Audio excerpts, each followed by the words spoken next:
acara webinar. Jadi kemungkinan juga mungkin ya, mohon maaf sekali, eh, mungkin ini kebanyakannya berbau-berbau di bidang komputernya, tapi teman-teman ambil dari sesi oh ini loh yang mungkin bisa diadopsi di prodi saya gitu kan. Nah, itu ya. Jadi mungkin memang ada webinar-webinar ke depannya mungkin yang mungkin akan lebih banyaknya berbaunya tentang komputer dan itu ya mohon maaf sekali, tapi ya nanti tinggal ambil sesi gimana caranya dari pemaparan materi dari narasumber itu bisa diadopsi ke prodi teknologi pangan teman-teman. Itu poin yang pertama.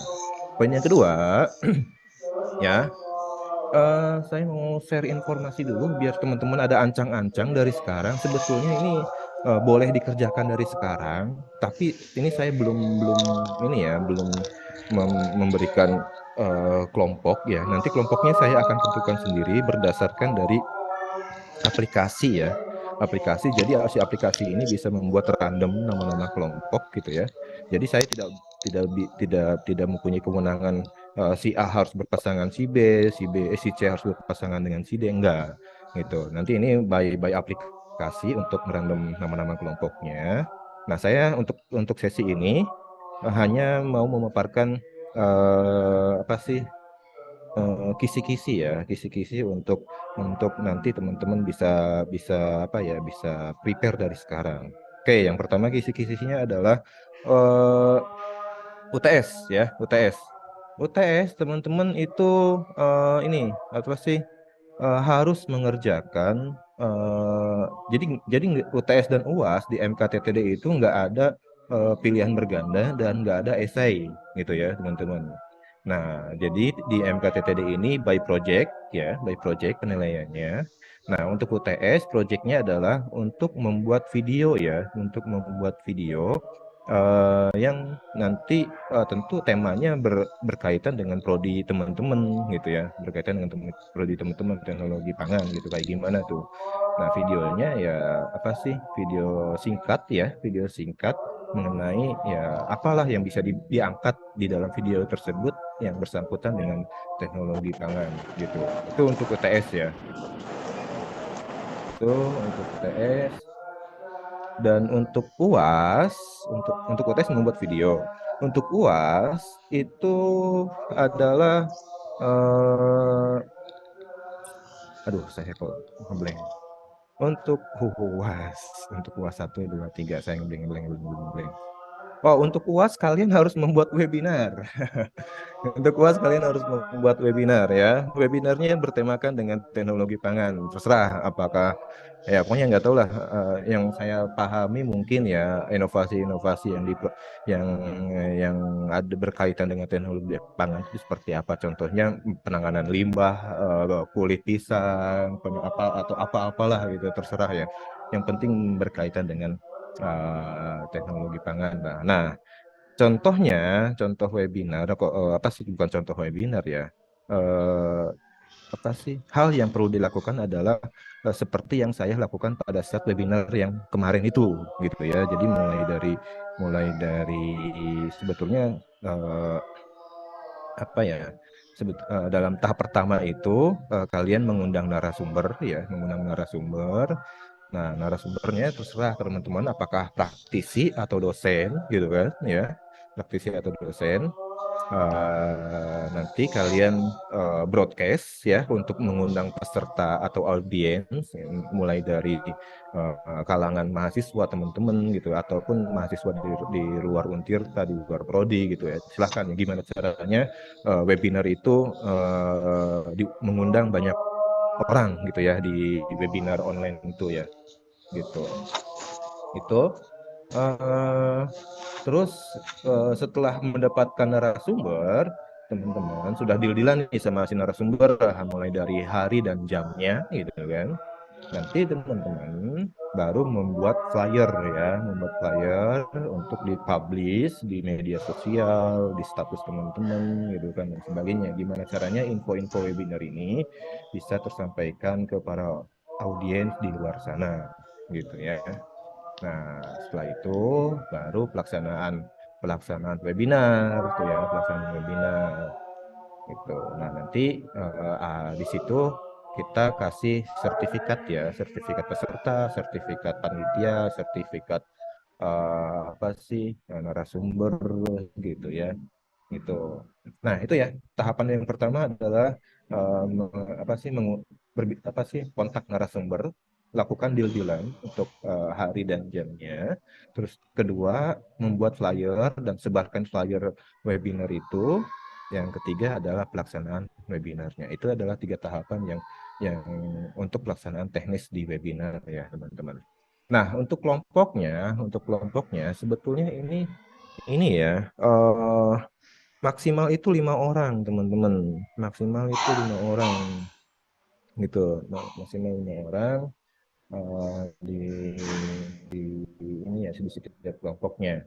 Dan itu mempunyai tugas masing-masing ya, mempunyai tugas-tugas masing-masing. Yang 5 orang ini mungkin bisa dibagi. Yang pertama untuk bagian humas ya untuk menghubungi narasumber. Yang kedua bagian desain ini ya, desain flyer dan desain background background apa ya background background pada saat online-nya gitu kan.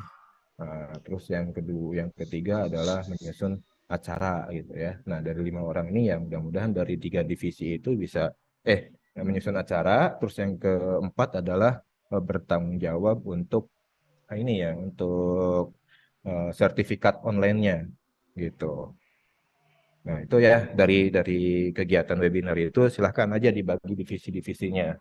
Nah, catatannya dari untuk webinar ini, teman-teman, gimana caranya mendapatkan narasumber ya, ya pahit-pahitan lah sama narasumber kemarin juga saya pahit-pahitan dengan narasumber. Saya bilang ke narasumber nih apa sih, mohon maaf sekali, saya terus terang aja saya nggak punya dana untuk ini, untuk apa sih memberi pemateri gitu ya. Tapi di sini silahkan kamu apa sih konotasinya saling menguntungkan ya. Kamu mengenalkan produk kamu dan saya mendapatkan ilmu dari pengalaman kamu gitu kan, dari Kodepolitan gitu untuk dibagikan ke mahasiswa-mahasiswa saya. Nah, itu ya deal-dealan ininya, saling saling memberi keuntungan gitu ya, teman-teman. Nah, itu mungkin bisa teman-teman nanti dipraktekkan di ini ya, dengan narasumber gitu. Tapi ya itu dengan bahasa halus karena kalau saya dengan Kodepolitan itu adalah teman saya gitu ya. Jadi ngomongnya enak gitu ya. Ya ngomong ngomong apa sih ngomongnya tuh ngomong kayak kayak sahabat gitu kan, kayak yang udah kenal gitu. Tapi kalau teman-teman yang dengan praktisi atau dengan para dosen tentu harus mempunyai obrolan yang baik dan sopan gitu, teman-teman. Mungkin itu ya info info untuk prepare teman-teman menghadapi UTS dan UAS. Mungkin bisa dari sekarang dipikirkan pembuatan video apa dan untuk melakukan webinar dengan temanya apa. Gitu, teman-teman. Oke, sampai sini ada yang bertanyakan dulu untuk sesi info tentang UTS UAS. Silahkan. Silahkan, Aulia. Assalamualaikum Pak, maaf mau Ya. nanya. Hmm. Untuk webinar itu kalau misalnya sulit untuk mengundang dosen atau praktisi, boleh nggak kayak mengundang cutting-cutting gitu sebagai materi?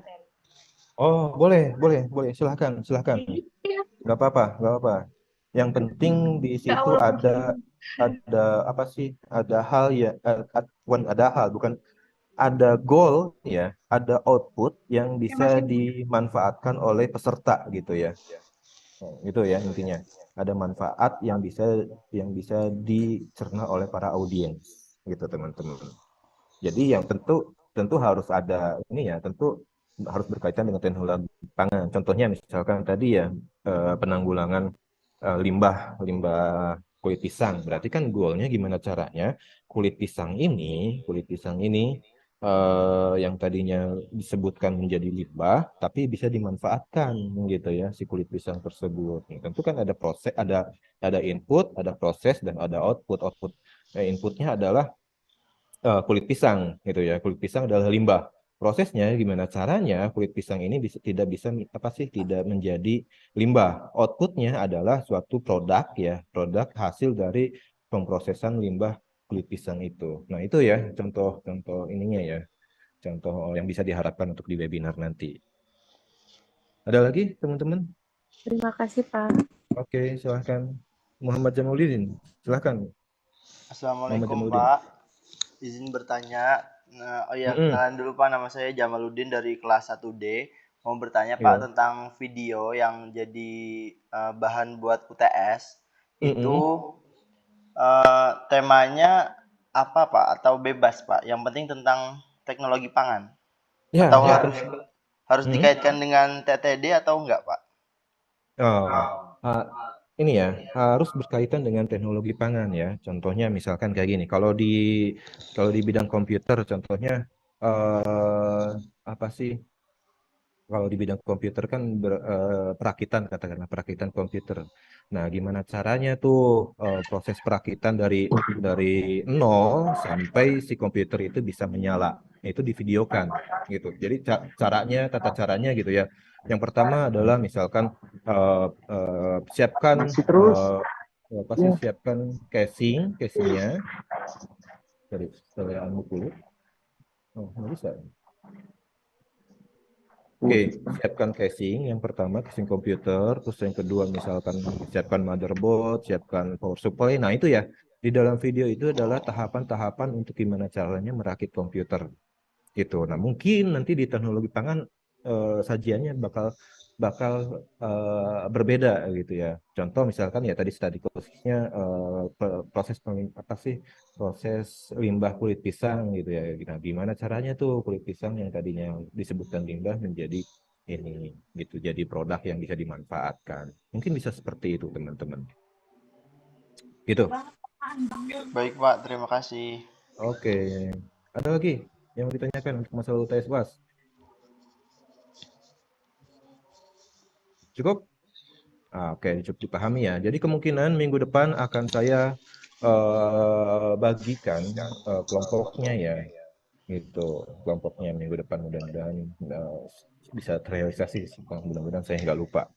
Nah, info dong kelas 1D ada berapa mahasiswa teman-teman 1D? Jumlah keseluruhan kelasnya 1D? Ada 30 Pak. Oh, 32 ditambah cutting, Pak.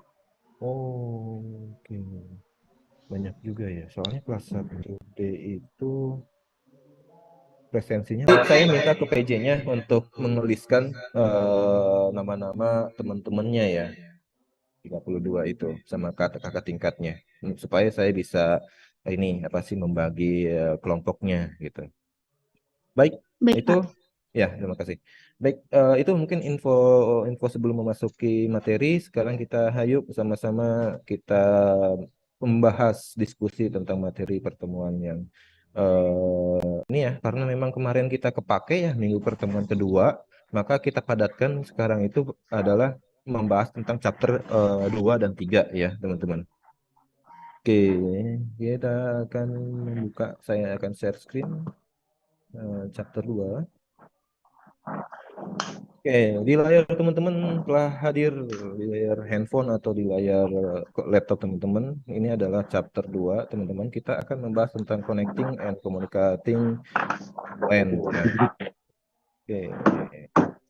Oke, mohon dikondisikan untuk ininya, suaranya. Bisa punya orang nggak harus punya pulsa. Oke, kayaknya ada yang bocor. Belum Bocor. Jadi Bocor. emang curang mereka. Ini nggak bisa di-mute ya. Saya heran ini. Ini Arya, mohon di-mute dulu. Khawatir ada rahasia-rahasia pribadi tersampaikan. Di saya nggak bisa proses unmute nih. Oh, kayaknya dia. Oke, sudah. Oke, terima kasih Arya. Baik, kita masuk ke materi. Chapter 2, Connecting and Communicating Online. Nah, poin-poinnya adalah kita akan mendiskusi tentang apa itu internet, koneksi internet, nama domain, alamat website gitu kan, dan mesin pencarian. Oke, dan ini adalah poin-poin yang lainnya. Saya tidak akan membacakan satu persatu karena kita ada durasi 1 jam. Kita padatkan, mudah-mudahan bisa ini ya tersampaikan informasinya. Oke, di MK saya ini mungkin ya hanya penyampaian-penyampaian seperti ini ya. Nanti saya akan share materinya. Oke, internet, sejarah internet atau pengertian internet. Ya, internet adalah ini ya, is a worldwide collection of network that connect million of business. Jadi sebuah koneksi yang bisa menghubungkan banyak hal ya, mulai dari bisnis, government, dan edukasi, banyak bidang yang bisa dimanfaatkan dengan memanfaatkan internet ya teman-teman. Oke, kita bahas tentang sejarah internet. Sejarah internet ini apa sih? Saya mau mendeskripsikan ceritanya itu dari awalnya dulu ya, dari awalnya. Kalau ini kan di PPT ini langsung ke ininya ya, ke hal yang ke hal yang ARPANET-nya gitu ya. Tapi di balik itu ada kisah di mana teman-teman, sejarahnya adalah ada sekelompok peneliti di Amerika sana, dia yang dimana kelompok ini mempunyai banyak orang ya. Dia melakukan suatu penelitian. Saya kurang begitu paham dia mau meneliti apa, cuman kelompok ini banyak ya. Dan di beberapa ada di si tim-tim ini, si anggota tim kelompok peneliti ini tidak stay di suatu gedung gitu ya. Ada yang di gedung A, gedung B, gedung C dan seterusnya gitu. Nah, pada saat itu ada salah satu dari anggota tim peneliti ini, dia kesulitan untuk men-share hasil perkembangan penelitiannya gitu ya. Maka dari itu dia berpikir gimana caranya informasi-informasi hasil penelitian ini bisa dimanfaatkan oleh anggota kelompok tim peneliti lainnya gitu ya. Tujuannya itu, masalahnya adalah gimana caranya informasi-informasi itu bisa disampaikan. Akhirnya dia membentuk sebuah tim kecil dari tim yang besar itu untuk gimana caranya menghubungkan informasi-informasi itu dengan sesama anggota timnya. Nah, singkat cerita, dia membentuk suatu ARPANET gitu ya. Lalu berhasillah berhasil untuk mendistribusikan perkembangan hasil dari penelitiannya gitu ya. Hanya lingkup di timnya aja gitu. Oke, nah ini tahapannya. Yang pertama 1999 ARPANET membuat gebrakan ya, yang dia bisa men-share dokumen perkembangan internet. Lalu ARPANET ternyata mencoba untuk men-share hal-hal yang dia temukan di berbasis informasi ini ke teman-temannya gitu. Ternyata teman-temannya oke nih, bagus nih teknologinya gitu kan. Akhirnya ada beberapa orang yang memanfaatkan juga. Saking banyaknya orang yang memanfaatkan teknologi internet waktu itu, jaringan informasi waktu itu, sehingga akhirnya berkembang gitu kan, dan bisa dimanfaatkan sampai sekarang gitu ya, dengan banyaknya orang yang memanfaatkan teknologi internet. Oke. Kita masih membahas tentang connected internet ya. Dengan ada beberapa ini ya di bidang koneksi, di bidang jaringan itu ada 2 hal. Yang pertama adalah menggunakan gimana caranya komputer atau device kita itu bisa terhubung dengan komputer. Yang pertama menggunakan LAN atau kabel LAN yang dikenalnya itu ya, bagi anak-anak IT dikenalnya kabel LAN. Dan yang kedua menggunakan wireless. Tentu teman-teman sudah familiar ya, kalau wireless adalah yang sudah ini yang sudah sering teman-teman manfaatkan gitu, entah itu di kampus atau di kafe-kafe gitu kan. Nah, itu oke. Nah, ini ya. Oke. Saya coba akan menjelaskan sedikit. Nah, ini kalau menggunakan wireless tentu ada modem wireless ya. Ada modem wireless di mana modem wireless ini bisa men-share internet dan ditangkap oleh device-device-nya ya kan. Gitu. Dengan ada yang Ada yang privat dalam artian harus ada passwordnya, ada juga yang apa ya bisa dimanfaatkan oleh publik tanpa harus memasukkan passwordnya gitu ya. Nah, yang pertama ini wireless modem. Ini teman-teman kemungkinan ayah dan ibu teman-teman ini sudah memanfaatkan ini gitu ya. Waktu zaman dulu ini masih berlaku waktu zaman dulu. Kalau sekarang kan istilahnya tethering ya. Nah, kalau waktu zaman dulu itu ada namanya USB modem ya, di mana USB modem ini di dalam USB modem ini ada provider entah itu XL, entah itu Telkomsel dengan produk Simpati, dan yang paling laku waktu itu adalah smartphone teman-teman ya, karena memang harganya terjangkau tapi mereka berani untuk memberikan kapasitas internet yang lumayan gitu ya. Nah, infonya waktu dulu itu, waktu zaman saya kuliah S1 itu, waktu menyusun skripsi, kekuatan internet dengan modem ini itu harganya cukup lumayan mahal ya. Teman-teman, waktu itu 4 atau 6 giga itu harganya 100.000 teman-teman. 4 sampai 6 giga itu harganya 100.000. Dan waktu itu kartu perdana itu dijual secara bebas.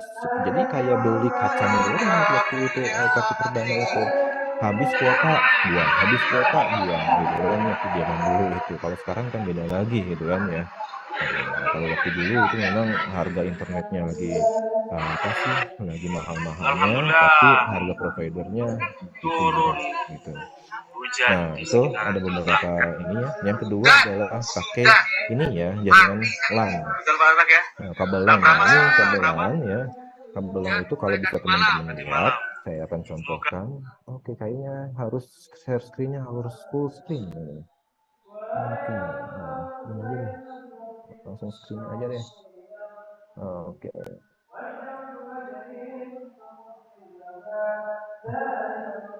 Ini kabel LAN ya teman-teman. Nah, ini kabel LAN itu seperti ini teman-teman ya. Mungkin ada di kampus ada mungkin ya, di lab komputer atau di perpustakaan gitu kan. Nah, ini namanya kabel LAN. Biasanya kalau sekarang itu lebih lakunya tipenya adalah tipe kabel LAN strike gitu ya, untuk menghubungkan antara komputer desktop dengan internet. Nah, di dalam kabel itu ada kabel-kabel yang seperti ini teman-teman, berwarna-warni seperti ini. Ada hijau putih, ada coklat putih gitu kan, ada biru putih dan seterusnya. Nah, komponen ini tentu harus disusun berdasarkan tipe kabel strike-nya gitu. Nah, nanti dari kabel ini gitu ada yang namanya seperti ini ya. Nah, ini dia ininya ya. Apa sih untuk menghubungkan ke switch-nya? Itu namanya RJ45 ya, teman-teman. RJ45. Nanti setelah itu baru ada proses crimping, namanya di sini gap crimping ya, gap crimping. Nah, ini ya gap crimping. Oh, bukan ini. Ini. Nah, ini. Jadi ya. Aduh, kabelnya pura. Ini ya gambar. Nah, ini nih. Nah, ini dia. Nah, ini ya. Ini untuk biar gimana caranya si RJ45 ini paten merekat di kabel sama kabelan gitu ya. Truk gitu ya. Itu. Nanti setelah RJ45 sama kabelan itu dipastikan paten gitu ya, kalau dilepas itu nggak akan terlepas, maka kita harus memastikan si kabel itu berfungsi dengan baik. Dengan caranya kita membutuhkan alat yang namanya tester jaringan. Oke. Nah, ini ya namanya tester jaringan. Nah, di dalam tester jaringan ini dihubungkan antara ujung RJ45 yang di kiri dan ujung RJ45 yang di kanan, dihubungkan di sini. Nanti dinyalakan on off-nya ini. Jika bling-bling, ini kan bling-bling nanti ya. Nah, jika bling-blingnya ini adalah bling 1, terus di sininya direspon bling 1 juga, terus bling 2 di sini respon bling 2 juga, dan seterusnya, maka itu adalah si kabel itu dipastikan sudah berfungsi dengan baik. Gitu. Tapi kalau pada saat di sininya blink 1 terus di sininya adalah blink 5, nah itu baru ada kesalahan pada saat proses penyusunan warna-warna kabel. Yang pertama, faktor yang pertama. Faktor kedua adalah mungkin si kabelnya itu belum merekat sama RJ45 gitu ya. Jadi bling-blingnya nggak sesuai dengan bling yang di kiri gitu. Nah, itu ya komponen-komponen atau alat-alat yang untuk dikhususkan untuk menghubungkan membuat kabel jaringan. Ya, kabel jaringan itu seperti ya yang tadi ya gambar pertama yang ini nih ya, membuat seperti ini gitu. Dari yang ini bisa menjadi seperti ini gitu, teman-teman. Itu gambaran tentang jaringan. Oke.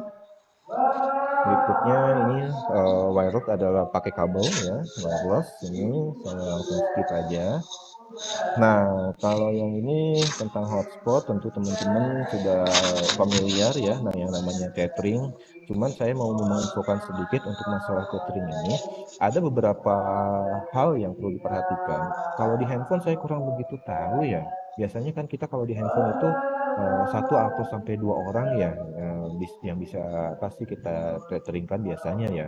Tapi ada beberapa modem ya, modem XL, contohnya begini ya, modem XL. Nah, modem-modem seperti ini ya, teman-teman, ini kapasitasnya itu kalau nggak salah 30-an user ya. Oh, ini sorry, ada 10. Kalau yang ini 10 perangkat. Nah, 10 perangkat. Dia hanya bisa menampung 10 perangkat modem ini. Gitu. Tapi ada beberapa modem yang bisa menampung 30 perangkat device ya, mulai dari handphone sampai ke laptop gitu ya. Yang penting ada di device itu ada wifi-nya, ada wireless-nya ya, ada wireless-nya. Oke. ISP nih teman-teman, ISP yang perlu diketahui nih, ISP itu teman-teman contohnya tadi ya, ada Bisnet, terus ada First Media, terus ada IndiHome, gitu kan. Ya, itu ISP ya, provider yang melayani tentang internet ya, teman-teman. Nah, bisa kalian lihat di sini ISP Semua ini bermula semenjak dia kecil dan mulai aktif. Jadi aku suka sekali bilang no. No, gak boleh dimasukin ke mulutnya. Kamu itu gizi. No. Mama kan udah bilang itu bukan makanan Amerika. No, ini make up mama. Jangan dibuat mainan nanti rusak. Sebetulnya ini bisa jadi peluang usaha ya buat teman-teman untuk memanfaatkan Bisnet memanfaatkan call fiber ya, memanfaatkan call fiber. Contohnya kayak gini, saya punya cerita ya, ini bukan cerita lagi, ini memang yang saya konsumsi sehari-hari gitu ya. Ini ada sesuatu hal yang bisa menjadikan cuan buat teman-teman. Ini peluang bisnis ya. Sebetulnya saya juga belum mencobanya, tapi saya mencoba untuk memberikan informasi ya ke teman-teman. Ini ada suatu peluang usaha, yaitu yang namanya RT/RW-net gitu ya. Kita cek di sini gambarannya RT/RW-net. Nah, ini ya RT/RW-net. RT/RW-net ini teman-teman membagikan koneksi internet ke rumah-rumah yang ada di sekitar teman-teman gitu ya, mulai dari menggunakan teknologi ini ya, WLAN ini bisa jangkauannya lumayan nih, agak jauh ya, mungkin agak 2 kilo, berkilo-kilo lah intinya mah, tapi nggak terlalu jauh sih. Kalau semakin jauh semakin lemah sebenarnya. Ini kekurangannya pakai ini tuh agak lemah gitu ya. Semakin jauh semakin lemah kekurang ininya, internetnya. Nah, ada lagi RT/RW-net menggunakan kabel, teman-teman, menggunakan kabel. Jadi misalkan nih rumah teman-teman menjadikan server, terus tetangga di sampingnya itu oke deh, join internetnya. Nah, baru teman-teman narik kabel tuh dari rumah ke rumah di samping teman-teman. Nah, itu namanya RT/RW-net gitu ya, teman-teman. Di rumah saya, di komplek perumahan saya di sini, saya itu join dengan tetangga saya. Itu tetangga sayanya itu rumahnya itu 2 blok ya, 2 blok, blok pertama, blok kedua ya, 2 blok, 2 gang ya, 2 gang dari rumah saya gitu. Nah, dia jadi pada saat proses pemasangan ke rumah saya itu narik kabel ya dari rumahnya dia bukan dari rumahnya dia, dari rumahnya yang sudah jadi member sebelumnya, dia taruh ke rumah saya. Nah, jadi nggak terlalu panjang kabelnya. Kalau teman-teman Gitu. saya Nah, daftar, jangan lupa dukung saya sebagai infonya ini masih berbau cuan nomornya itu ya. gede. Jadi saya itu setiap bulan itu iurannya itu 150 ya. Kalau masang ke IndiHome, First Media gitu kan. Ya sekitar 300-an ya, 350 atau ada yang 280-an gitu ya, tergantung dari fasilitasnya. Nah, kalau di tetangga saya ini 150 ya teman-teman, 150.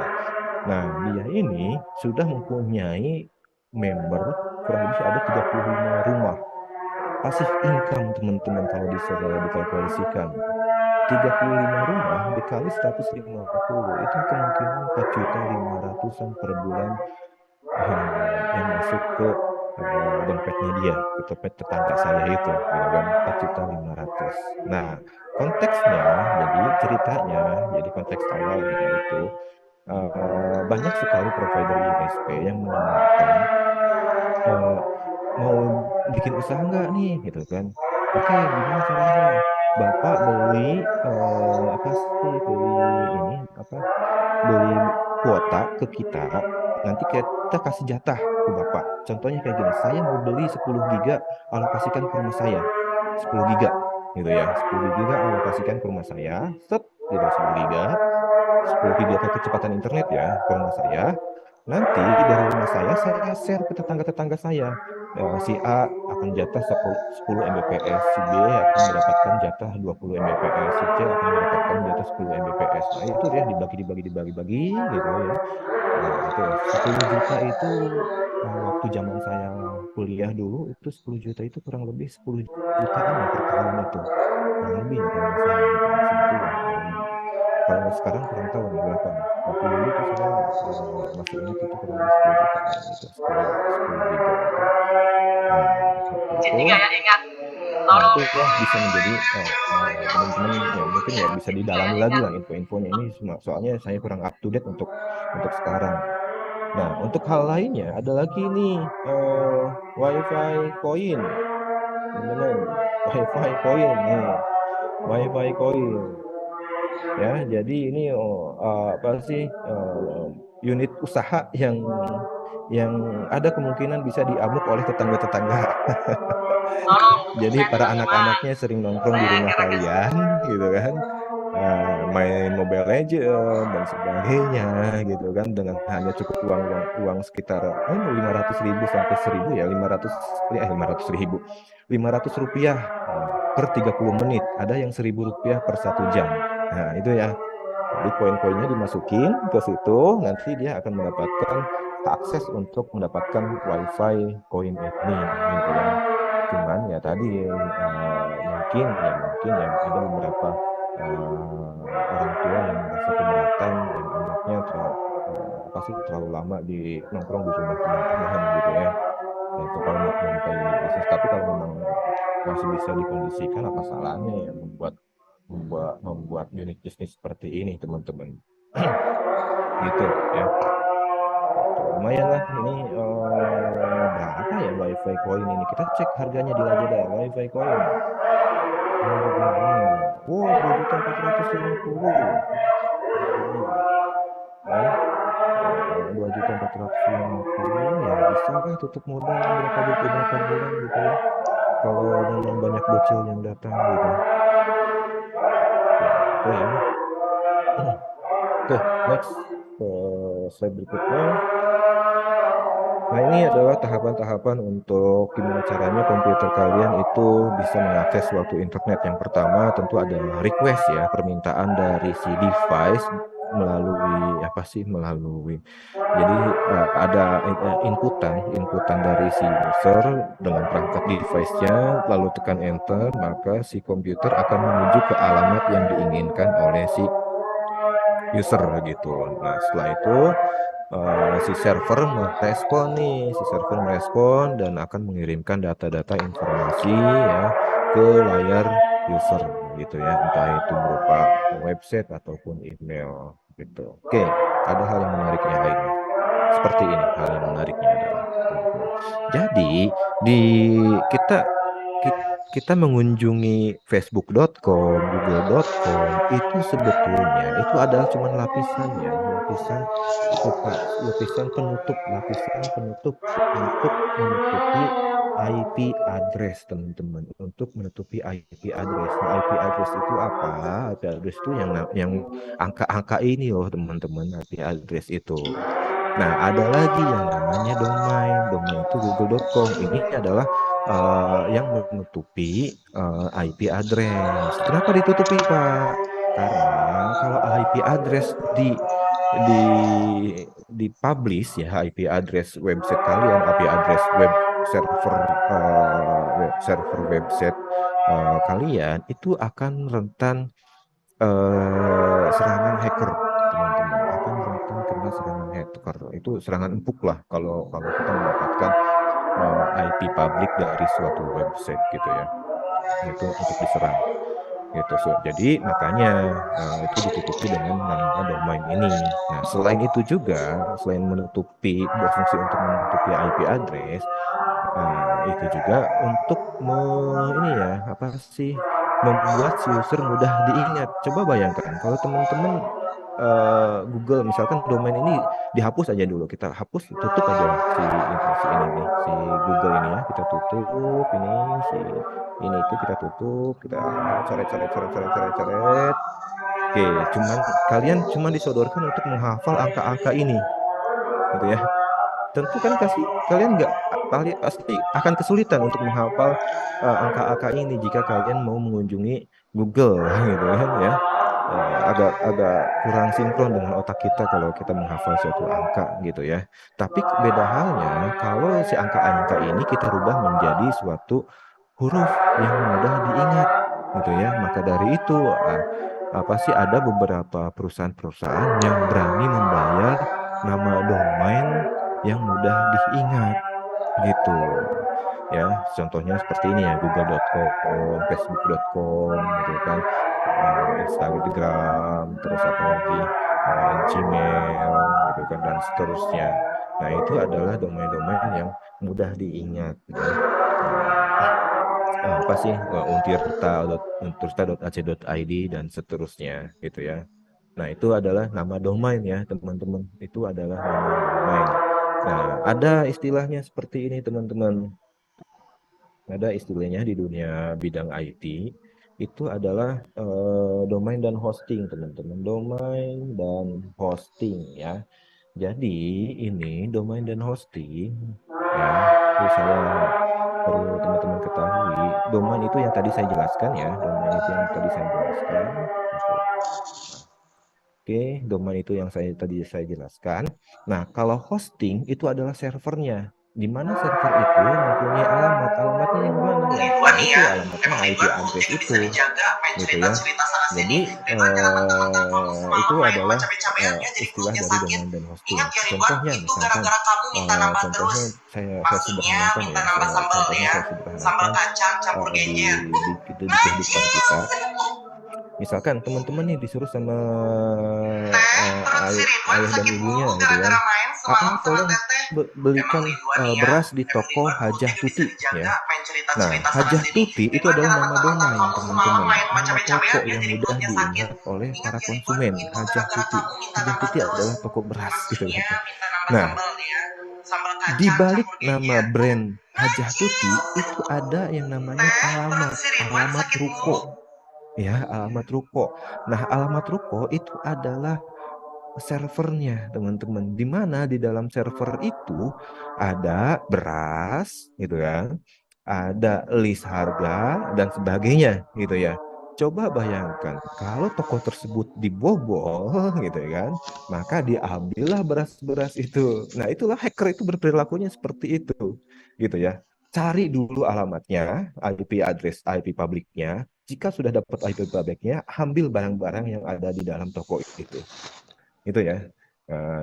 jelek-jeleknya si hacker itu. Nah, ini kita balik lagi masalah domain dan hosting. Tadi saya sempat menyinggung bahwa nama domain bisa menjadi ladang bisnis ya, ladang bisnis. Contohnya kayak gini. Nah, nama saya kan Andi ya. Nah, cita-cita saya pengen membuat website, pengen membuat domain andi.com gitu ya. Karena menjunjung tinggi nama saya gitu ya, dan mudah diingat. Jadi kalau teman-teman pengen apa sih? Oh, coba deh masuk ke websitenya Pak Andi gitu kan. Nah, websitenya apa?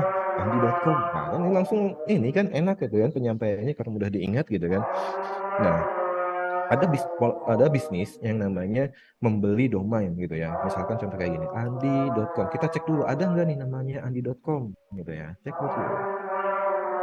Nah, domain sudah terdaftar, berarti andi.com ini sudah ada yang membelinya domain ini. Nah, si aplikasi hostinger ini merekomendasikan nih, sok nih ada yang kosong nih, anditopia.com, andicity gitu kan. Cuma ada 2 ya. Andi ekstensi yang lainnya udah pada habis dibeliin sama user-user yang lainnya gitu. Atau asep.com, ini nama-nama yang pasaran gitu kan. Asep.com, jajang.com, ujang.com gitu kan. Nah, itu ya. Itu ada beberapa pihak yang membeli domain-domain itu dan pada saat ada orang yang pengen membuat domain, misalkan andi.com nih sudah beli nih, tapi saya sebagai seorang pebisnis pengen membeli nama domain andi.com. Maka dari itu saya cek nih siapa nih yang memiliki domain andi.com. Nah, nanti data-datanya biasanya kita korek-koreknya itu ke ini ya, ke bagian admin provider hostingernya. Biasanya mereka agak tahu gitu ya. Nah, setelah diketahui si pemilik domain andi.com, ya kita baru tawar harga gitu dengan si pemilik andi.com itu gitu ya. Yang tadinya harganya katakanlah 147 ya untuk ekstensi.com ini, maka si pemilik domain andi.com yang namanya itu pasti memberikan harga yang berkali lipat. Biasanya seperti itu, teman-teman. Itu bisnis pembelian domain ada yang seperti itu. Oke, mudah-mudahan bisa tersampaikan informasinya mengenai tentang domain dan hosting, teman-teman. Nah, ini adalah ekstensinya ya, teman-teman, di mana ekstensi ini yang akhiran dari suatu website .com, .edu, .government, .militer, dan seterusnya.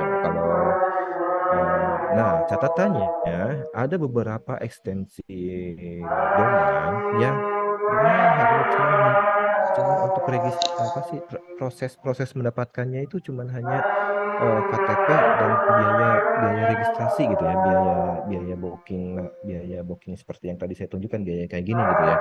Ada yang seperti itu, dan ada juga yang harus memerlukan beberapa dokumen yang lainnya. Contohnya adalah domain-domain yang yang sifatnya organisasi ya, contohnya untirta.ac.id. Nah, itu biasanya memerlukan dokumen seperti SK ya, SK penunjukan langsung, SK kepemilikan Untirta gitu kan, aktornya gitu kan, terus SK staf yang akan mengelola website itu gitu kan. Nah, itu ada KTP gitu kan. Nah, itu adalah dokumen untuk membuat nama ekstensi dari .ac.id itu. Karena AC ini kan akademik ya, teman-teman. Begitupun SCH kan 10 ya. Misalkan SNKN 1 itu merupakan dokumen-dokumen yang harus dipenuhi. Kalau .com ini biasanya hanya KTP saja. Kalau Indonesia kan .id gitu kan akhirannya. Kalau Singapura kan .sg, kalau Malaysia kan .me.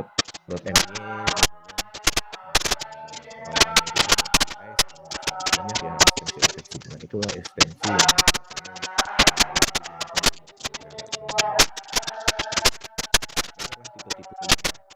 oke, itu. Nah, ini kita bahas menarik nih teman-teman. Nah, karena karena memang ini sempat lagi rame-ramenya ya disinggung oleh beberapa hacker ya, beberapa hacker bahwa katanya itu bahwa kita pada saat kita melakukan pencarian di Google, teman-teman, itu secara tidak langsung kita itu sedang melakukan proses penginputan data ya. Contohnya misalkan cara membuat tabel di Microsoft Word. Klik tanda ini gitu ya, tanda ini di Google atau klik enter gitu kan. Maka record pencarian itu akan masuk ke database-nya Google dengan akun yang sedang digunakan, teman-teman. Contohnya misalkan saya lagi login nih menggunakan akun saya gitu kan, akun email saya, lalu saya melakukan pencarian nih gitu kan, melakukan pencarian. Nah, pada saat saya melakukan pencarian di Google, lalu klik enter atau klik tombol pencarian ini, maka data pencarian saya itu akan masuk ke database-nya Google. Itu artinya bukan jejak digital ya. Hal-hal yang apa sih?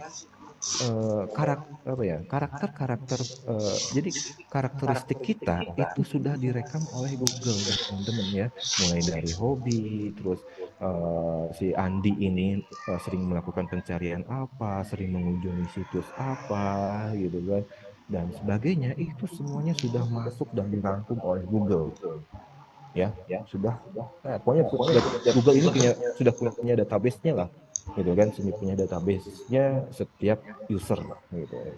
Jadi nantinya pada saat nanti si Google memerlukan data pribadi seseorang gitu kan, si Google tinggal cari gitu kan di database-nya, pengen tahu dong karakternya si Andi itu kayak gimana nih gitu kan.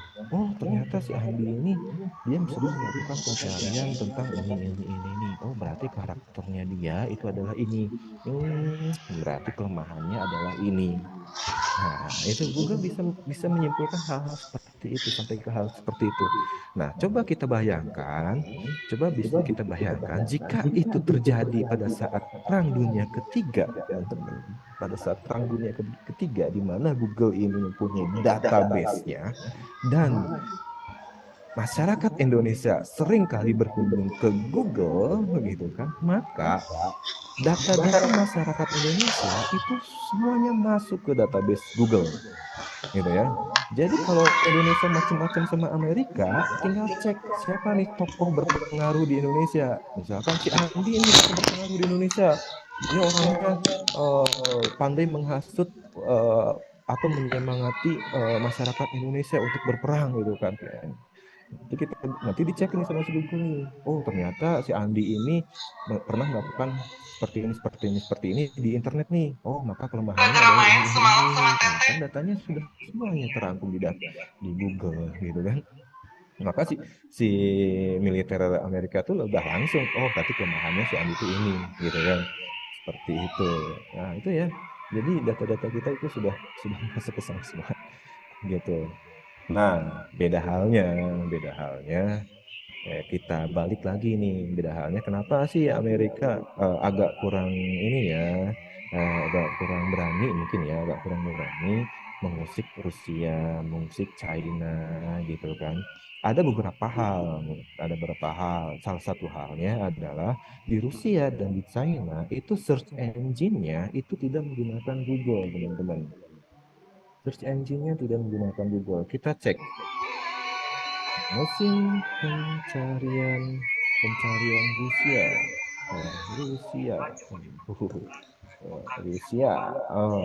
Nah, nama mesin pencarian Rusia adalah Yandex, teman-teman. Yandex merupakan mesin pencarian Rusia yang menjadi pesaing Google, gitu ya. Nah, jadi pemerintah Rusia itu agak keras ya ke masyarakatnya untuk kalian harus menggunakan Yandex untuk aktivitas di internet gitu kata. Mungkin ya nggak apa sih prediksi saya gitu ya, karena memang masyarakatnya di sana menggunakan Yandex gitu. Nah kita cek lagi di China pakai search engine apa nih? China menggunakan search engine-nya namanya Baidu.com, teman-teman. Ya, Baidu.com. Coba deh kita iseng-iseng Indonesia. Mesin pencariannya apa nih? 10 mesin pencarian buatan Indonesia. Oh, ada. Cuman sama kita belum familiar kayaknya. Yang pertama Gatot Kaca. Oke, Gatot Kaca. Find to you. Karirjet.co.id, tukangcari.com. Nah, itu ya mesin-mesin pencarian Indonesia ya. Mudah-mudahan teman-teman bisa, yuk kita sama-sama ramaikan mesin pencarian Indonesia ya, teman-teman. Tuh, untuk masalah search engine ya. Oke. Oh ya, sebelum masuk ke situ ada info beberapa, contohnya misalkan ini ya, IP address Google ya, IP public Google. IP public Google itu dipublish ya teman-teman. Pokoknya semua orang itu beberapa kalangan itu tahu IP public Google. Karena apa? Karena Google itu membuat sayembara teman-teman. Google itu membuat sayembara. Kata Google tuh, sok siapa aja yang bisa membobol sistem keamanan Google, server Google. Kalau bisa, saya kasih reward gitu ya, kasih reward kata si Google itu. Nah, biasanya kalau seseorang sudah berhasil membobol sistem keamanan Google, itu biasanya sama si Google, oke, bagian mana nih yang bolong? Bagian ini kata si pembobolnya itu. Oke, cara menutupi si bolong ini kayak gimana? Nah, biasanya kalau si rewardnya 100% itu biasanya akan memberikan solusi untuk menutupi si celah yang ada di Google. Ada dari kita ya, dari kita anak sekolah yang berhasil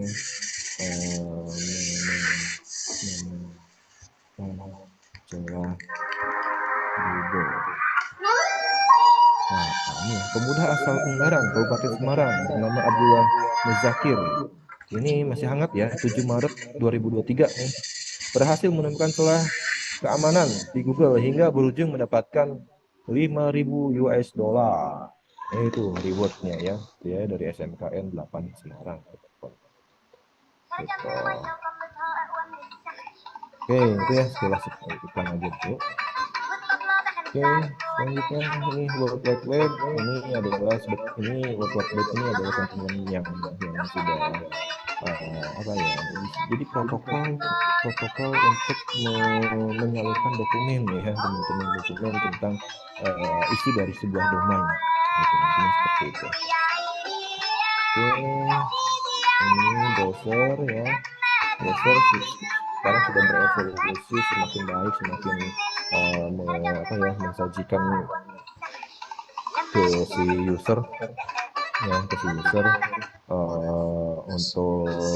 lebih fleksibel ya menggunakan browsernya. Salah satunya adalah kalau kita cek di Opera ya, browser Opera gitu ya, ada scan barcode ya, ada fungsi scan barcode ya, fungsi browser Opera itu untuk men-scan QR yang ada di publik ya, di publik itu dalam artian di sekitar kita gitu ya. Oke, itu. Nah, ini teman-teman, saya coba ini. Nah, ya ini adalah jadi bagian ini adalah suatu jaringan, satu sarana komunikasi, dan yang ini adalah gimana caranya si dokumen itu bisa terhubung dengan si server, dan ini adalah nama domainnya, dan ini history ini adalah nama sebuah folder. Nama sebuah folder, di dalam folder tersebut biasanya suka ada file atau folder-folder lainnya gitu ya. Nah, kebetulan di dalam folder history ini ada yang namanya file place.htm gitu ya. Nah, kalau hacker sudah menemukan hal seperti ini, URL seperti ini sudah jadi makanan empuk ya untuk disulap, halaman home-nya bisa menjadi dengan halaman gambar yang lain gitu ya. Gitu. Oke. itu mengenai tentang URL di browser. Nah, ini sekarang semua website yang bukan semua website, ya mungkin ada beberapa website yang belum kompatibel dengan layar yang sekarang ya, tapi kebanyakan sudah kompatibel dengan bisa menyesuaikan dengan layar si user gitu ya. Itu kalau zaman saya waktu zaman kuliah dulu itu masih belum sehingga pada saat kita melakukan apa sih mengunjungi suatu situs di handphone kita itu pada saat tampilan pertamanya itu kecil-kecil banget gitu ya, kecil banget. Jadi sehingga si user itu langsung melakukan proses zoom gitu ya. Zoom. Akhirnya kelihatan informasi yang ditampilkan di website itu. Nah, waktu itu lagi happening banget gimana caranya website yang tampilannya versi layar desktop itu dirubah menjadi layar mobile gitu. Waktu itu saya waktu di S1 itu saya mengambil skripsinya tentang kontrak mata kuliah menggunakan website versi mobile-nya. So, nah itu ya kalau sekarang kan sebenarnya sudah pasti bahasa pemrogramannya sudah support untuk menyesuaikan dengan layar si user. Oke, search engine tadi ya yang tadi kita bahas tentang mesin pencarian. Oke, dan ada beberapa tipe website ya, kita bisa bagi beberapa ya, contohnya ini ya ada website untuk mesin pencarian, ada website untuk sosial media gitu kan, media sharing, bookmark, news, sport gitu kan, sampai ke masalah belanja gitu ya, belanja. Nah, ya ini kalau yang ini kan contohnya misalkan teman-teman di Google itu pada saat pernah nggak teman-teman menemukan permasalahan kita mau mencari bukan identitas ya, kita melakukan suatu pencarian di Google nih. Ya, pada saat si Google merespon ternyata Google malah menampilkan informasinya yang tidak sesuai dengan yang kita inginkan gitu ya. Gitu. Karena memang Google ini datanya banyak gitu ya di database-nya. Jadi dia ya yang tadi ya pasti bukan asal ya. Jadi dia ngambil key-nya gitu ya, lalu ditampilkan ke si user. Jadi ada beberapa hal yang bisa dimanfaatkan oleh si user untuk langsung tertuju ke tema pencariannya. Contohnya misalkan simbol untuk melakukan pencarian Google. Nah ya, ini ya operator simbol yang bisa kalian ini kan ya. Nah ini ya tanda plus, tanda minus, tanda add ya. Ini kalau teman-teman langsung melakukan pencarian, misalkan tambah ya, kata yang dihubungkan, contoh misalkan rumus plus kerucut plus bola dan plus bola. Nah ini langsung ke ke hal yang objeknya gitu ya di mesin Google. Nah ini ya ada beberapa hal yang bisa ada beberapa trik yang bisa dimanfaatkan oleh teman-teman jika melakukan pencariannya kok ini lagi padahal kan saya mencarinya adalah topik A gitu ya, tapi selalu munculnya topik B. Oke, itu. Nah ini ya e-commerce yang tadi saya bilang. Nah karir nih teman-teman ya, karir nih banyak sekali sekarang. Waktu zaman saya dulu lulus kuliah itu kan langsung mencari info lowongan kerja itu tuh di koran dan di kantor pos gitu kan. Kalau sekarang enggak. Kalau sekarang kalian tuh langsung memanfaatkan mencari lowongan pekerjaannya itu kan di internet ya, di internet. Nah, perlu teman-teman diperhatikan, ini pengalaman dari teman saya gitu kan, pengalaman dari teman saya, dan kebetulan saya juga berinteraksi dengan teman saya ini gitu kan. Ceritanya kayak gini, teman saya ini melakukan searching di Google gitu ya untuk informasi lowongan pekerjaan yang disesuaikan dengan keinginannya dia gitu ya. Nah, singkat cerita, dia dapat nih informasi lowongan pekerjaan gitu kan. Dia harus datang ke Jakarta gitu kan. Nah, dari Bandung ke Jakarta, dia bawa motor tuh kan. Kenapa bawa motor? Biar fleksibel katanya tuh. Apa sih, saya bisa belok sini belok sananya gitu kan. Kalau naik kendaraan umum kan naik turun gitu kan. Udah pakai motor katanya tuh. Pakai motor lah gitu kan. Nah, singkat cerita gitu ya, dia langsung balik tuh. Langsung balik, terus dia nelfon ke saya. Jemput dong di Bumi Panjang katanya tuh. Loh, kata saya tuh, bukannya dia bawa motor katanya itu waktu itu. Saya jemput lah ke Bumi Panjang gitu kan. Jemput. Terus ini tanya, lah motornya yang mana? Nah itu dia, saya juga bingung motor saya kemana ya? Ya kata saya itu. Jadi lama-lama dia mulai itu ingatannya kembali lagi gitu kan, mulai sadar istighfar dia ceritanya ya. Secara singkat sih dia dihipnotis ya pada saat dia datang ke kantor interview gitu kan, dihipnotis gitu ya. Nah setelah itu dia masih agak setengah sadar gitu kan, dia cuman diantarkan ke mobil bis gitu kan, ke mobil bis diantarkan dan dikasih ongkos pas-pasan gitu kan ke bisnya gitu kan. Gitu. Jadi mulai dari handphonenya, motornya gitu kan, dan dia bawa laptop juga, udah hilang gitu kan, dihipnotis. Nah itu ya, jadi poinnya teman-teman harus hati-hati pada saat kalian mencari informasi lowongan pekerjaan.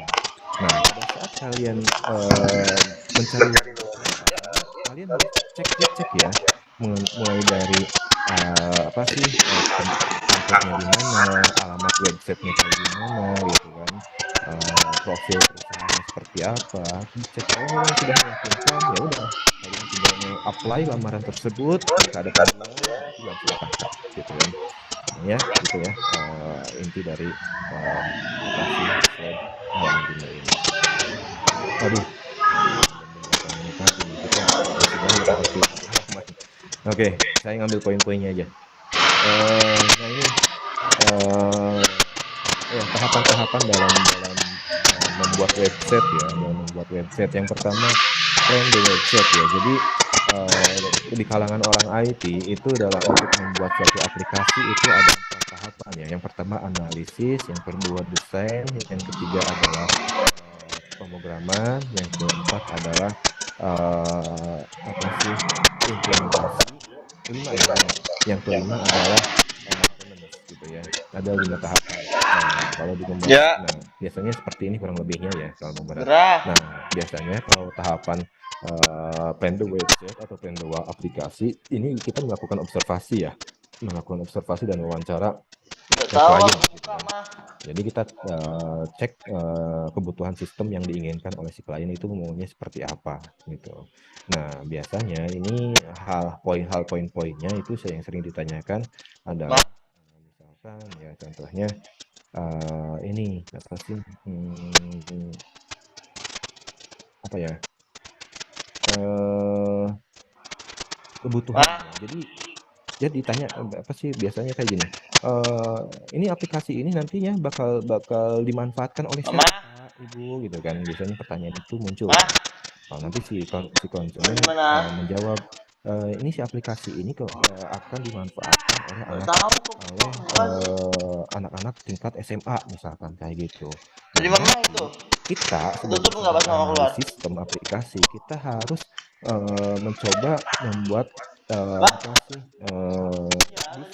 ya gimana caranya aplikasi yang akan nanti disajikan adalah aplikasi yang up to date gitu ya, yang ada gambarnya, ada tulisannya yang catchy gitu kan. Pokoknya gimana caranya si tampilan websitenya atau si tampilan aplikasi ini menarik bagi anak-anak yang usia SMA misalkan gitu kan. Nah, baru setelah tanya jawab itu observasi wawancara, baru masuk ke tahapan desain.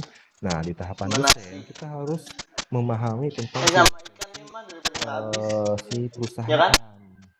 Contohnya kayak gini, ada beberapa perusahaan yang mempunyai filosofi warna gitu ya. Contohnya TV One kan lebih dominan ke warna merah gitu kan. PDI gitu kan, lebih dominan juga ke warna merah gitu kan. Padahal secara kesehatan ya, secara kesehatan mata, warna merah itu menimbulkan eh, apa ya, kurang nyaman bagi mata. Jadi si user itu kalau disodorkan warna merah, dia kuatnya itu kisaran 5 menitan. Jadi lebih dari 5 menit si user biasanya jenuh. Matanya itu langsung mudah lelah. Beda halnya kalau si user diberikan tampilan warna biru dan warna putih. Si user biasanya lebih anteng gitu ya, lebih kuat mantengin si layar handphone atau laptop lebih dari 1 jam. Biasanya seperti itu gitu ya.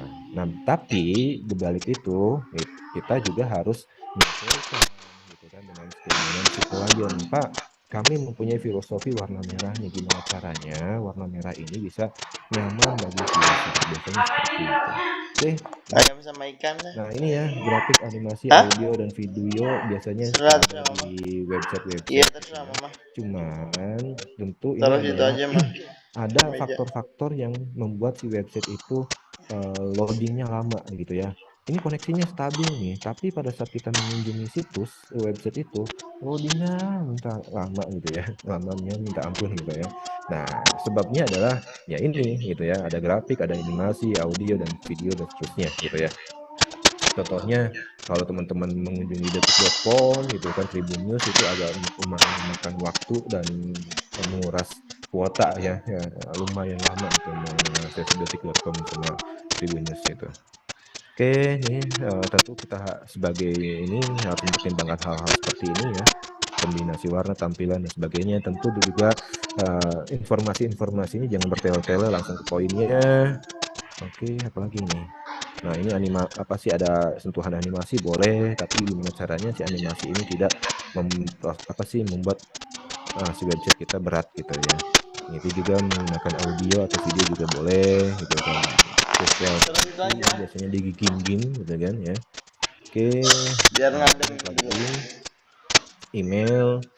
Nah ya, kalau email ini saya Makasih mah. sarankan biasanya bagi ke mahasiswa saya ya, begitu ke mahasiswa saya, lakukan backup data. Backup data yang penting, contohnya misalkan ijazah, apa ya, apalagi ya, surat tanah, KTP dan sebagainya. Coba kalian scan lalu kalian simpan di Google Drive dengan catatan username dan password emailnya itu jangan sampai diserahkan ke orang lain, atau pada saat kalian ke apa sih, fotokopian atau meminjam laptop temen, pada saat kalian login ke email jangan lupa untuk di logout ya, karena kalau lupa di logout berarti temen atau tempat fotokopian itu bebas mengakses email dan Google Drive kalian ya, jadi harus bermain rapi. Oke, ini tentang email ya. Oke, saya chat saya next aja biar cepet ya. Saya ngambil poin besarnya aja. Oke, poin chapter 2 selesai. Kita langsung ke chapter 3. Skip aja deh. 8 menit lagi. Chapter 3. Wah, ini pembahasannya ya. Ada banyak ya. Oke, kita langsung aja. Ini kita akan membahas tentang mobile computer dan desktop computer ya. Oke, jadi di dalam, langsung skip aja karena ini ya. Nah, ini dia beberapa jenis media yang sudah sering kita gunakan ya teman-teman. Oke. Nah, ini kalau kita bisa lihat tipe laptop seperti ini, kita bisa langsung menyimpulkan sebetulnya ini bukan tradisional laptop ya. Laptop seperti ini itu masih banyak ya, ada beberapa user yang menggunakannya. Nah, oke, kita bahas. Nah, kalau biasanya user yang menggunakan laptop yang slim seperti ini biasanya karakternya adalah orang yang mempunyai mobilitas yang tinggi gitu ya. Karena harus dibawa kemana-mana dan enteng juga gitu kan. Gitu. Nah, kalau tipe orang atau tipe user yang mempunyai laptop seperti ini biasanya dia orang yang sibuknya di bidang desain, sibuknya di bidang konten kreator gitu ya. Jadi laptopnya biasanya agak berat. gitu. Kenapa bisa berat? Karena dia di bagian laptop bawahnya ini itu kipasnya lumayan gede-gede gitu ya dibandingkan yang screen ini. Oke, itu. Nah ini tablet ya, lebih fleksibel lagi teman-teman. Nah ini teknologi yang sekarang ini ya, ini ada device yang bisa berfungsi untuk men-scan barcode ya. Nah ini biasanya ini kombinasi perangkat smartphone dengan ditambah dikoneksikan dengan sensor ya, alat sensor, di mana alat sensor ini bisa mengidentifikasi grafik datang barcode ini ya, yang bisa digenerate ke suatu data gitu. Nah ini jenis komputer, kalau saya pribadi lebih nyaman menggunakan komputer yang ini ya teman-teman, yang ini dibandingkan dengan yang ini. Nah kenapa? Kalau komputer yang ini gitu ya, lebih enak pada saat kita mau upgrade ya, kita mau upgrade yang tadi bertambah 2 giga menjadi 4 giga dan seterusnya, bisa mengupgrade hard disknya dan seterusnya. Kalau yang ini lumayan agak ini ya, kalau pada saat bisa mengupgrade cuman agak sensitif pada saat membongkarnya, jadi agak kurang nyaman gitu. Nah cuman resikonya, kekurangannya menggunakan komputer seperti ini itu lebih memakan space ya di bagian ruangan kerja kita gitu. Oke itu. Nah ini server teman-teman, server jadi biasanya disimpan di suatu rak ya, di rak itu gitu ya, di mana rak itu terdapat suatu media-media penyimpanan gitu ya. Oke, yang bisa terhubung dengan sistem komputerisasi. Nah ini fungsi dari sebuah server yaitu bisa menjadi suatu aplikasi server, backup server, database server, dan seterusnya. Seperti yang saya bilang ya, ada host domain dan hosting. Domain itu sebagian untuk membuat suatu IP address, dan hosting adalah servernya gitu. Oke, ini masih tentang server. Nah terminal ya. Nah ini teman-teman ya, mungkin ada beberapa teman-teman sudah menduga-duga bahwa mesin kasir ini adalah komputer gitu kan, dan ATM ini adalah komputer ya. Jadi kalau teman-teman bongkar ini ya mesin kasir gitu kan, dan mesin ATM ini, kalau kalian bongkar itu secara otomatis polisi bakal datang. Tindak kriminal. Nggak, maksudnya kayak gini, kalau kalian bongkar ini pasti dalamnya tempat komputer ya teman-teman. Tempat komputer, nanti di dalam komputer itu ada PC yang di dalamnya ada hard disk, RAM, prosesor dan seterusnya. Nanti sistem itu berjalan, maka ada satu aplikasi ya, yang bisa memproses suatu transaksi ya, entah itu di kasir ataupun di mesin ATM. Gitu. Biasanya kalau di mesin ATM di sini, kalau di kasir juga biasanya ada sensor juga ya, ada sensor untuk mengidentifikasi kode-kode ya. Nah ini juga sama ya. Nah di ATM juga biasanya ada sensor yang bisa mengidentifikasi magnet dari suatu ATM. Oke,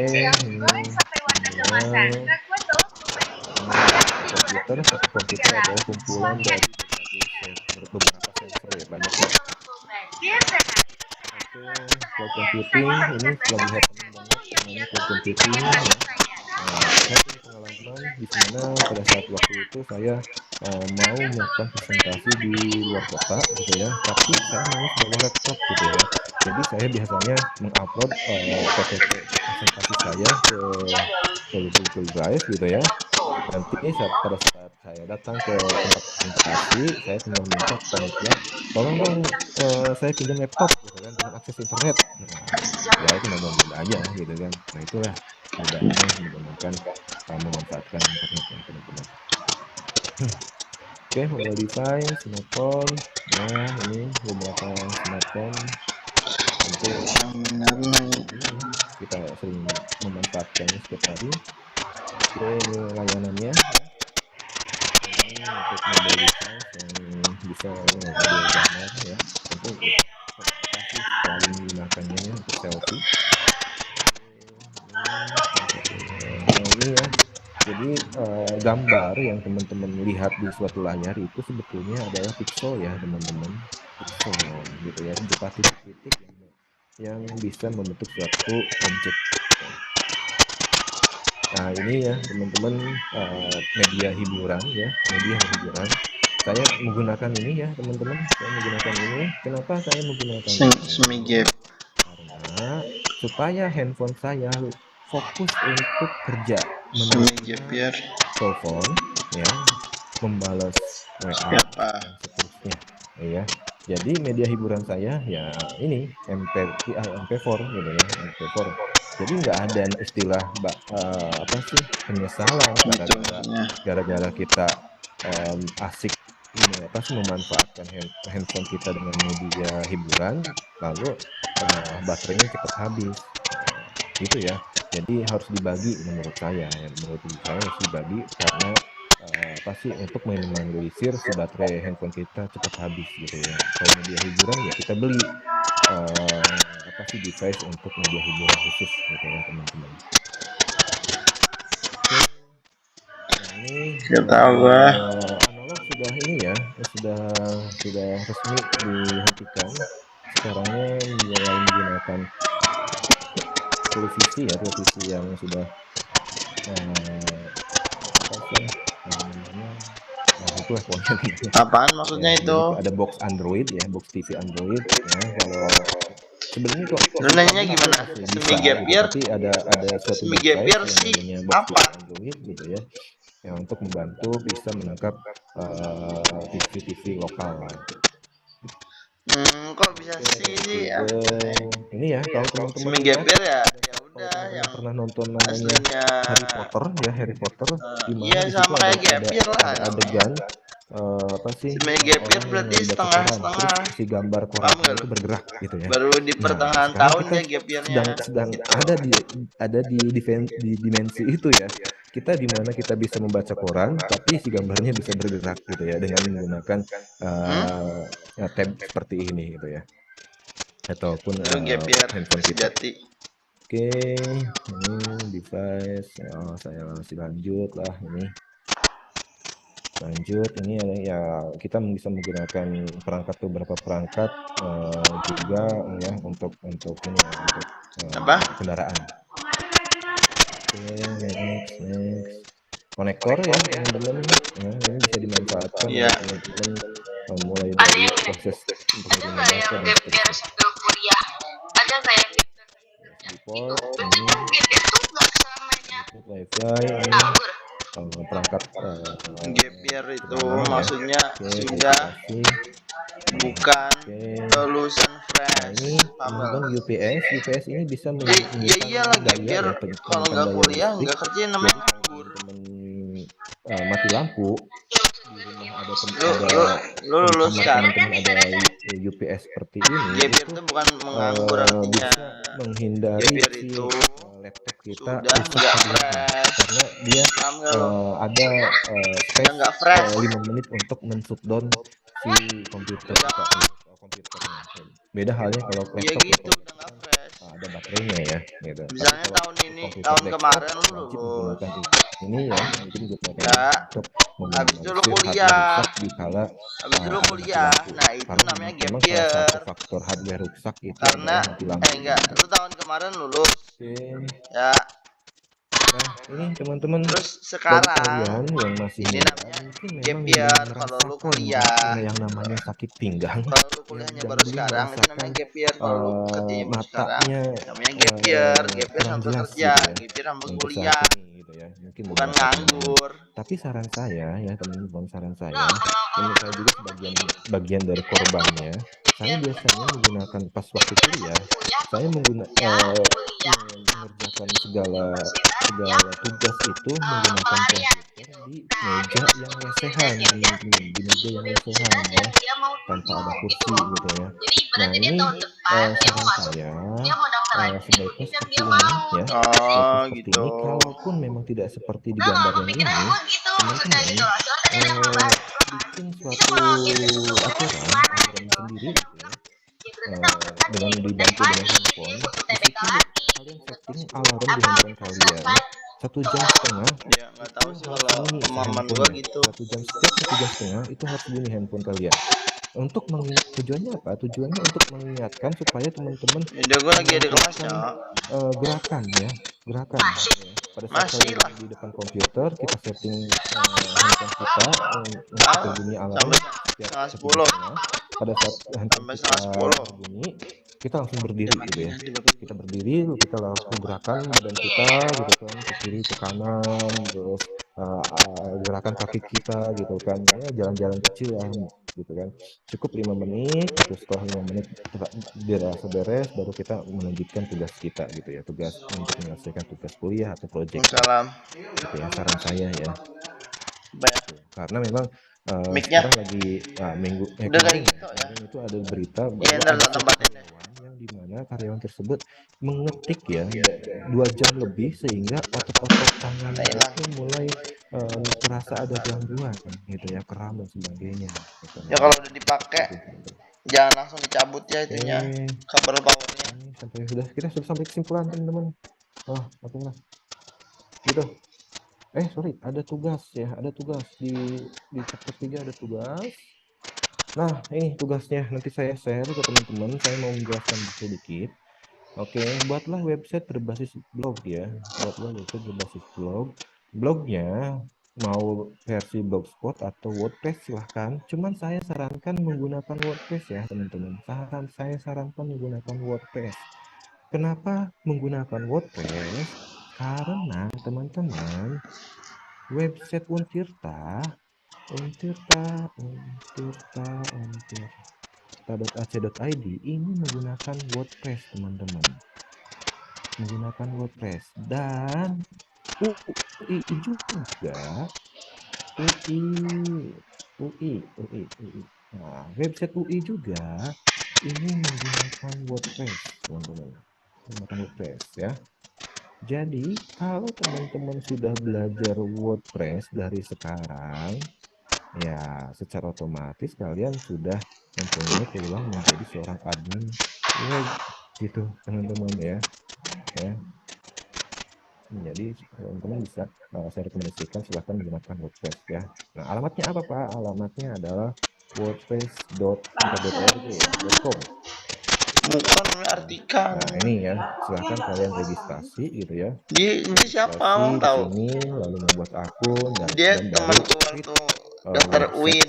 bertemakan WordPress. Nah, kalau wordpress.org biasanya ini digunakan bagi orang-orang yang mau mendevelop website company profile. Jadi harus ada proses download dulu, download aplikasi WordPress-nya gitu kan, baru diinstal di komputernya, baru dia desain website yang sesuai dengan keinginannya. Nah, kalau website wordpress.com ini ya kalian seperti seolah-olah membuat blog ya, website blog yang langsung terhubung dengan internet gitu, teman-teman.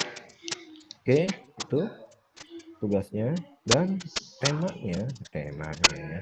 Jadi di dalam WordPress ini atau di dalam blog kalian nanti itu buat suatu artikel mengenai cara membuat flyer menggunakan Canva ya, teman-teman. Jadi tahapan-tahapannya ya, Iya benar, biar dingin. bukan buat proses instalasi Canva-nya lagi gitu kan. Tahapan pertama silahkan upload gambar-gambarnya misalkan. Setelah itu pilih temanya. Jadi teman-teman screenshot setiap tahapan lalu kasih narasi dari setiap gambar itu gitu ya. Nah, nanti baru disesuaikan dengan di WordPress-nya gitu. Nah, nanti setelah tugas itu selesai, baru teman-teman kirim ke alamat yang ini ya, bit.ly/tgs1/ttd gitu. Nah, nanti di dalam sini kalian memberikan identitas nama, prodi, kelas, dan link ininya ya, link URL-nya ya. Link URL itu yang ininya, link URL yang ada di sininya gitu ya. Contohnya misalkan di sini pada saat kalian membuat WordPress ya, blog WordPress, pasti kalian misalkan registrasinya Andi ya. Nah, nanti pasti akan memunculkan di sini andi.wordpress.com. Biasanya gitu, ekstensi di URL-nya gitu ya. andi.wordpress.com gitu. Contohnya gitu ya. Oke, teman-teman, kita sudah jam 9. Sampai sini ada yang mau ditanyakan dulu? Silahkan, teman-teman.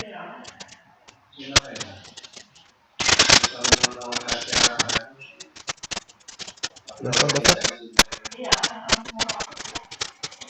Izin bertanya, Pak. Ya. Tengah-tengah. Hah? Tengah pengumpulan.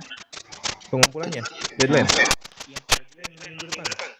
minggu depan. Nah, jadi kalau hitung-hitungannya kita mulai pertemuan hari ini hari Kamis, berarti tanggal 21 jam 23.59. Ya, deadline-nya itu. Oke. Makasih ya, Pak. Oke. Ada lagi? Maaf, Silakan. izin Oke. bertanya. Silakan aja. Itu kita bikin artikel cara penggunaan Canva tuh bagaimana, Pak? Bikin artikel cara membuat flyer. Bikin artikel cara membuat flyer.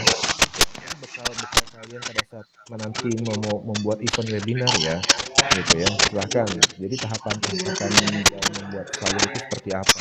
Isi flyernya bebas, silahkan. Apakah temanya mau mengusung tentang webinar atau apakah temanya mau jualan produk, gitu kan? Silahkan, saya bebaskan, gitu. Sesuai dengan ininya. Misalkan temanya tentang musik ya silahkan musik gitu.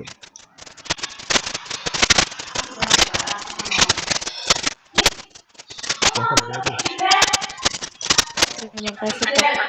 Oke, Rizkia. Punten Pak, sebelumnya mohon maaf, saya izin offline nggak Pak? Kalau misalkan buat websitenya lewat Canva boleh Pak? Lewat Canva? Iya. Aduh, saya belum merekomendasikan kalau di lewat Canva. Jadi tadi kan saya sudah jelaskan kenapa saya merekomendasikan ke WordPress. Jadi buat teman-teman familiar tentang WordPress. Kalau teman-teman sudah familiar di WordPress, itu bisa dimungkinkan teman-teman bisa bisa menjadi posisinya di dunia kerja sebagai admin web, teman-teman. Karena bukan sekarang ini ya, dari dulu sampai sekarang WordPress itu banyak yang pakai, teman-teman. Nggak hanya di Indonesia saja, di Amerika sana gitu ya, banyak perusahaan besar yang basis webnya itu berbasis WordPress, teman-teman. Jadi kalau teman-teman sekarang belajar membuat website berbasis WordPress, itu dimungkinkan kalian bisa mahir menjadi seorang admin web, teman-teman. Gitu.